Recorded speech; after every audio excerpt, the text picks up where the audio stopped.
Hello there, it's Dan Kerr's DK Analytics. Thanks a lot for tuning in. It is December 21st, 2017, and we're back here with a video update on the heels of the tax plan that was just passed, sent to the President for signature, went through the House and the Senate, and was signed by none other than Donald J. Trump.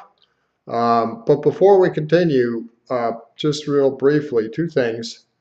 Merry Christmas, everybody. It's the biggest birthday of the year, and I hope you get to enjoy it with your family and loved ones. And while I'm at wishful thoughts, let me also wish all of you a happy and most of all healthy 2018. I almost said 17. Let me delve into this video. I've given it the following title: The Swamp Creature Tax Cut, Deficits and Bonds and Stocks Travel Together. Let me dig right in with this and start with the Swamp Creature Tax Cut. Now, there's positive elements to this as well, but this is not tax reform. It's more of a quote-unquote misform. Why? Because there isn't less complexity. There isn't less politics. There aren't lower compliance costs, all wrapped into one simple tax rate, a flat tax on either income or on consumption, pick your poison. That's what really would be required to invigorate the free market sector of the economy, which at the end of the day pays all the bills and defines the wealth of nations' trajectory. That is not on offer here. Case in point, it is a 479-page monster with, you guessed it, more legislating through the tax code, picking favorites, redistributing money, all kinds of things through which politicians derive power and influence and reward their cronies and their pals, as well as the people that are takers. All right, this more of the same tax fudge will reduce the tax base and further fatten tax attorney and tax accountant wallets. All right, in other words, swamp creatures, the very people that the Donald promised to take out of the mix and go back to Main Street, are the ones that are going to do best, as well as some pass-through beneficiaries, that very high-earning, high-octane individuals making hundreds of thousands or millions that can find a way to substantially reduce their income tax payments. Well, the Main Street sector of the economy, all right, the bulwark of the economy, is going to end up losing the lion's share of its personal and itemized deductions. At the same time, that sector will have to shoulder too much of the resulting additional tax code complexity, which will be heaped upon 75,000, that's right, 75,000 pages of tax code. Now, I mentioned that there are good things here, no doubt. I don't want to not state them or mention the fact that they, on balance, could be of some tertiary help. But as I hope I'll convince you, I think this whole thing is not a net positive, but a net negative. And it'll have impacts on, you guessed it, bond and stock prices. And at the end of the day, that's what people listening to this broadcast or this video want to hear about. I dare gather that that is true. Well, we have a substantially lower corporate tax rate. Very good. 40% lower from 35 to 21, right? We have got substantial profit repatriation possibilities. Foreign companies have some 920 billion parked in cash overseas, they might bring up to a quarter of that home, right? And we also have a huge plus for small businesses. It is the death tax, which has been doubled on an individual basis, the estate tax, if you will, to 11 million. That is undeniably very substantial. Also for Main Street. So that is the one positive exception. Losing all the itemized and personal deductions isn't. Ponying up for even more tax complexity isn't. And that also brings me back to the real big winners in this 479-page addition to 75,000 pages of IRS tax code. The big winners are going to be high-juice, highly paid employees that are going to quit their companies and form LLCs, limited liability corporations, or subchapter S or some other tax vehicle that will allow them to see their top rate before the Obama tax, all right, drop from 39.6 to something like 29.6. So that's a huge, huge beneficiary pool. And also, as I mentioned, the big CPA firms and the tax consultants, they also are going to make out very well. Here's an interesting piece of input from a tax advisor on December 2nd, looking at this thing 4 weeks out, okay? As a tax advisor, however, I'm downright giddy. Oh, 4 weeks, he says. The GOP thinks it can enact a dramatic overhaul of the law, adding substantial new legislation governing pass-through businesses and multinational corporations in only 4 weeks, without leaving glaring loopholes, right, those loopholes, and opportunities for legal manipulation. The hubris is both startling and appetizing. Perhaps the most single sobering aspect of this tax plan, let's not forget, we have a federal government in the United States, which is, if you look at the increase in net debt, Treasury stats, is running roughly $1 trillion deficits. Real, not the reported, right? But we have a spending problem. Receipts have been up sharply, but spending growth has been up even more substantially.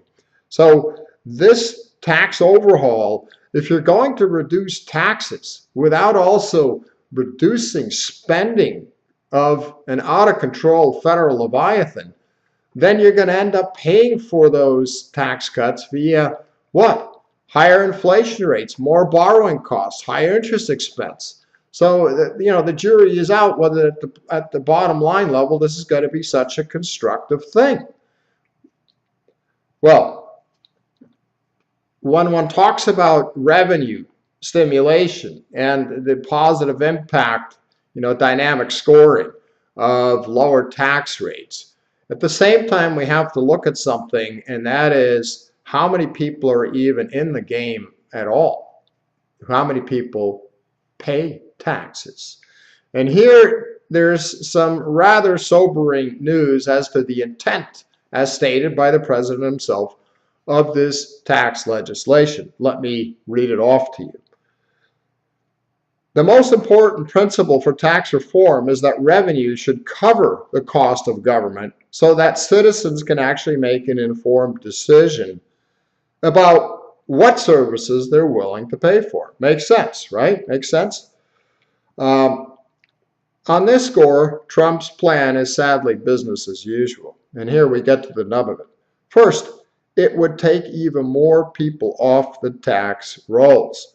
There are already over 40 million households that pay no federal income tax at all. And a president brags, or he did brag, that this plan would add another 31 million to that total. As Chris Edwards of the Cato Institute writes, taking more people off the tax rolls is not a good way to keep government limited. If something is free, people will demand more of it. All right? Let me turn now to federal deficits. If we've got these two lines going apart, we got spending heading much north and revenues also heading north, but not catching up, not closing the gap. And we now have another shoe to drop, and this is prior to a recession. Federal deficits. From nonpartisan tax policy center, it'll contribute to the deficit $1.5 trillion over the next 10 years. Or if one uses so-called dynamic scoring, one assumes that the lower rates and the incentives created will overwhelm the downsides of bigger deficits and higher interest rates, higher inflation rates at some point, then they're looking at 1.5 trillion without dynamic scoring and 1.3 trillion more debt or aggregate deficits over the next 10 years with so-called dynamic scoring, using, incorporating the incentives of the lower tax rates. Let's do some back of the envelope math, all right? Next fiscal year, fiscal 19, because we're already in fiscal 18 in the United States, but let's go to fiscal 19. Let's take a look at the federal deficit. Let's look at the CBO numbers, right? You can go on the website, look up CBO, and you'll find it. And if you need help, shoot me an email, and I'll send it back to you. But it's also embedded in my most recent posts.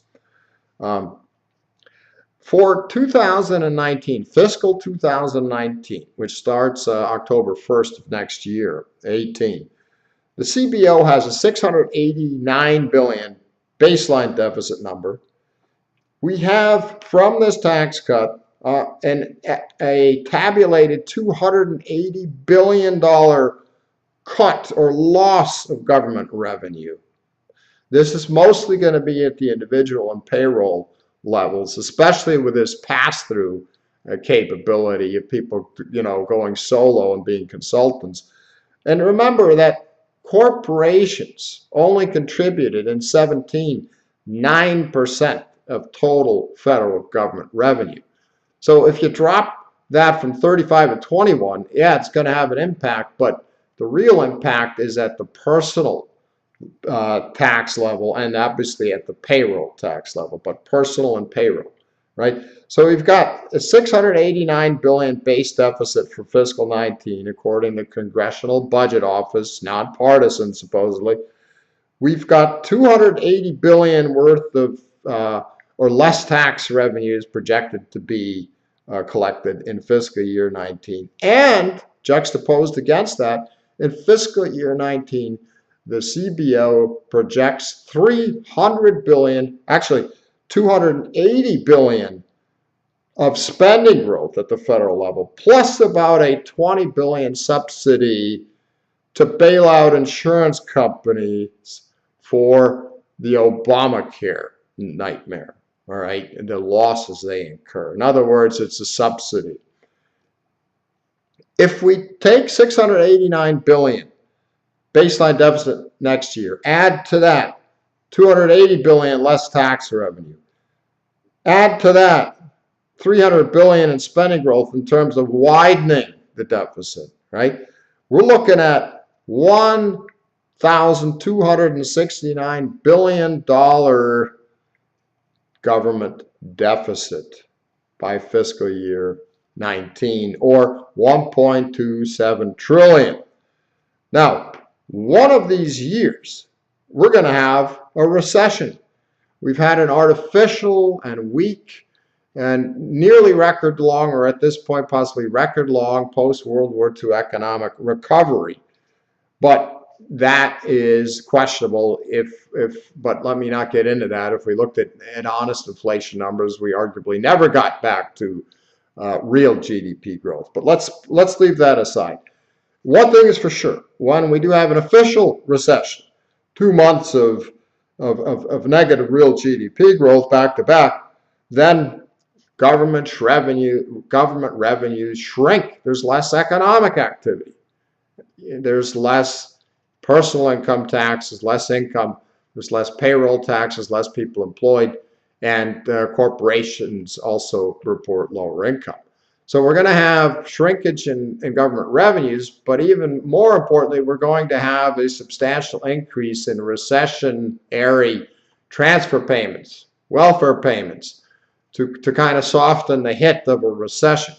If we take a look at past increases in government deficits based upon this, and the most recent being the 2008 financial debacle and the resulting recession, which, as I've stated elsewhere, is a preview of likely much, much more severe attractions thanks to the ever deeper hole we've dug ourselves into since then, whether it be debt, whether it be reduction in the vitality of property right protections, whether it be misallocations and the related productivity. We've all been going in the wrong direction, combined also obviously with about a 7-fold increase in the globe's central bank balance sheets over the same time period. We'll touch on that in a second.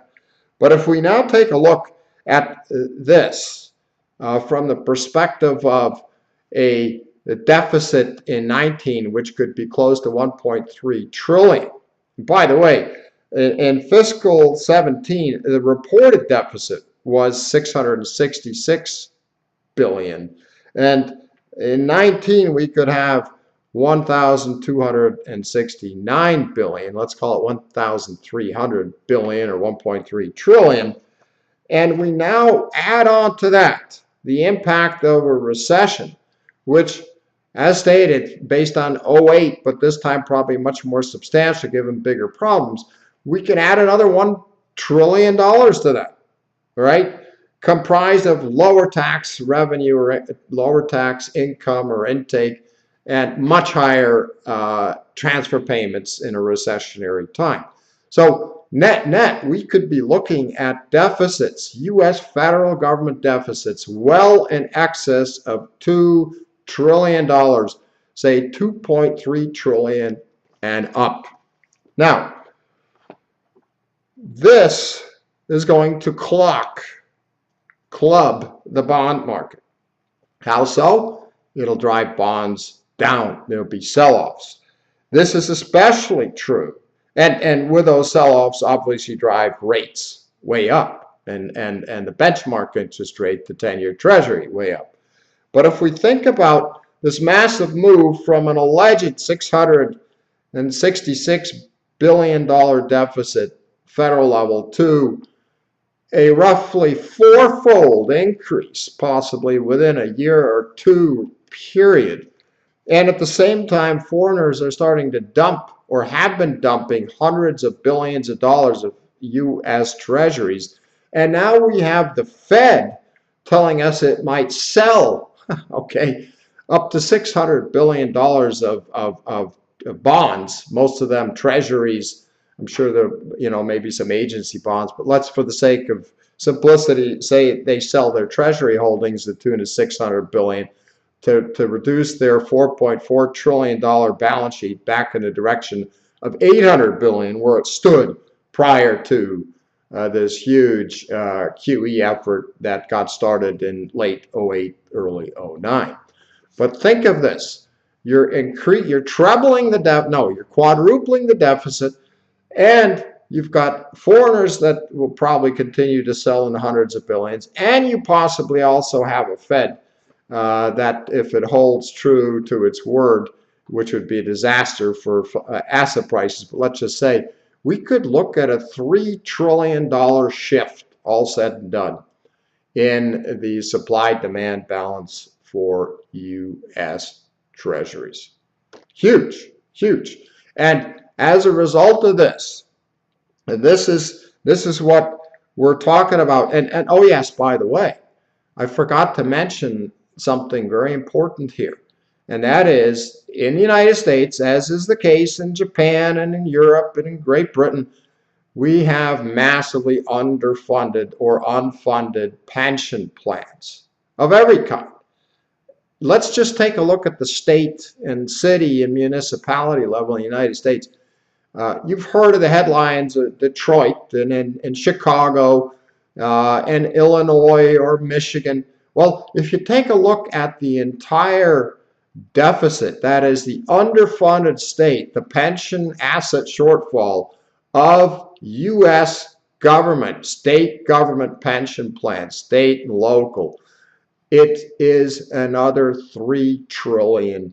$3 trillion. And at some point, the Fed or the Treasury or a combination will have to step in, which would suggest even bigger financing needs, more supply on top of this huge potential quadrupling in the deficit from 666 billion, with foreigners dumping hundreds of billions, and the Fed allegedly selling up to 600 billion. And now, I mean, the math here is just mind-bending. It truly is. It's hard to get one's head around it. But clearly, some of these things, if not all of them, are going to happen in the next year, 2 or 3, and that will bring with it, in most likely, an unraveling of bond prices, meaning people will sell off for either default or inflation fears or both. And by default, I don't mean the U.S. government defaulting. What I mean is they will print enough money that over time, monetary inflation will be the piecemeal default. It's either a quick one or a slow burn one, but at the end of the day, it's the same thing. And here, an important point that I'd like to make to bring this, to bring the rubber down to the road, and that is bonds and stocks travel together. As I said at the outset, they travel together. And I'm going to try my best here. I'm sorry, I'm not very good at this yet. Hopefully you'll bear with me and I'll improve over time. I'm going to give you a chart since 63, I believe. No, I'm sorry, since 53 from Yardini.com. Excellent chart. And what it shows is that stock and bond valuations travel together. And when I say valuations, I'm going to express this in yields for bonds, and there's something called earnings yields for stocks. Earnings yields are nothing but a PE flipped. Let's say you have a PE of 10. Flip it, and you get an earnings yield of 10%. Let's say you have a PE of 20. In other words, you pay $20 for $1 of earnings. Then you got an earnings yield of 5%. So what happens is that earnings yields go up in sync with higher, you guessed it, interest rates.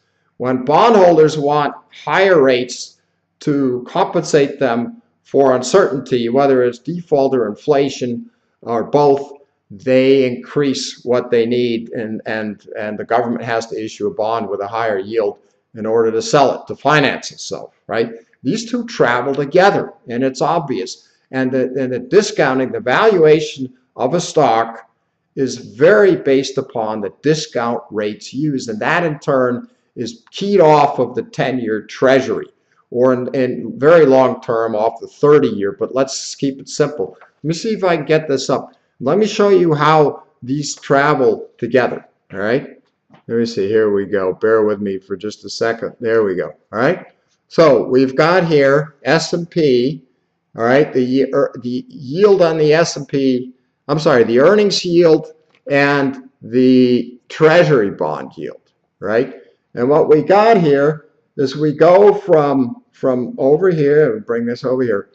We start way out in the 50s, and then we go all the way over to the current period. Hold on a second, give me one moment. All right, here we start at the 50s back here, and then we bring it all the way over to the current period, which is going to be on the opposite side over here. What we see is these red and blue lines, all right? These, they travel together. So the red line is the 10-year bond yield. The blue line is the earnings yield, the PE turned on its head. I've got this also in post 22 in case I fail here. But what we see is simply this. We see that they travel together. And here we see a widening going on, okay? We have this before, well, let me go over here. What we see is this traveling together of the bond yield and the earnings yield, right? what we see here is a certain unhinging way over here. That is the earnings yield 3.8% currently, the bond yield about 2.3 or 2.4%.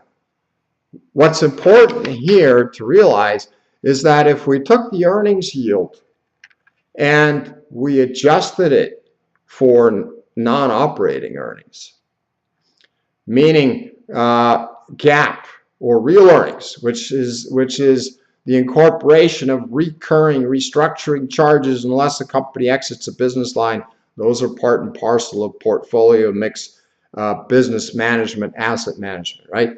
If we took the current valuation of the S&P 500 based on 12-month moving earnings using GAAP earnings per share residual, we're looking at 26 PE.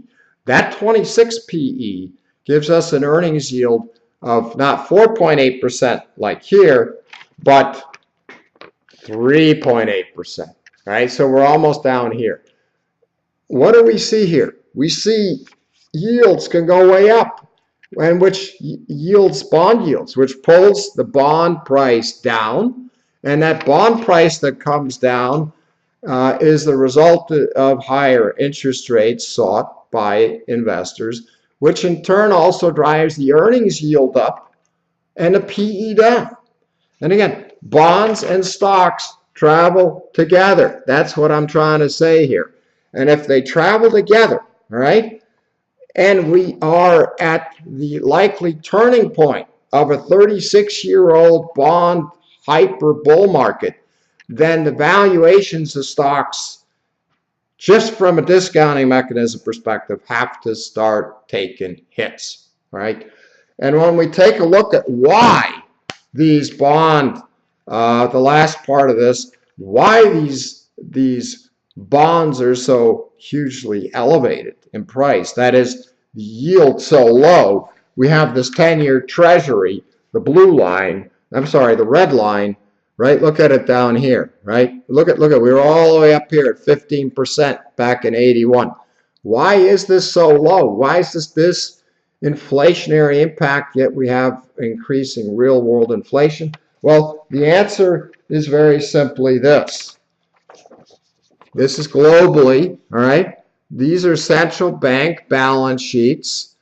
This is courtesy of Bloomberg and Credit Suisse. We start out at 100 over here, and then how many years later? 10 years later, we've got about a six-fold increase on average if one looks at the ECB, the Fed, the Bank of England, the Bank of Japan, and the SNB. So we've got this huge increase, and that's where the money came from, printed out of thin air to drive yields, not only in a 10-year treasury, but even sub-zero yields in Europe and in Japan, right? That cannot continue. When it no longer does, it will clock not only bond prices, but also stock prices. I've got a post coming that will cover just that, and we'll go over briefly in a video if that's appropriate. Again, Merry Christmas, great health and prosperity in calendar year 18. And hopefully this makes some sense to you for those looking for sane strategic portfolio construction ideas. Bye-bye.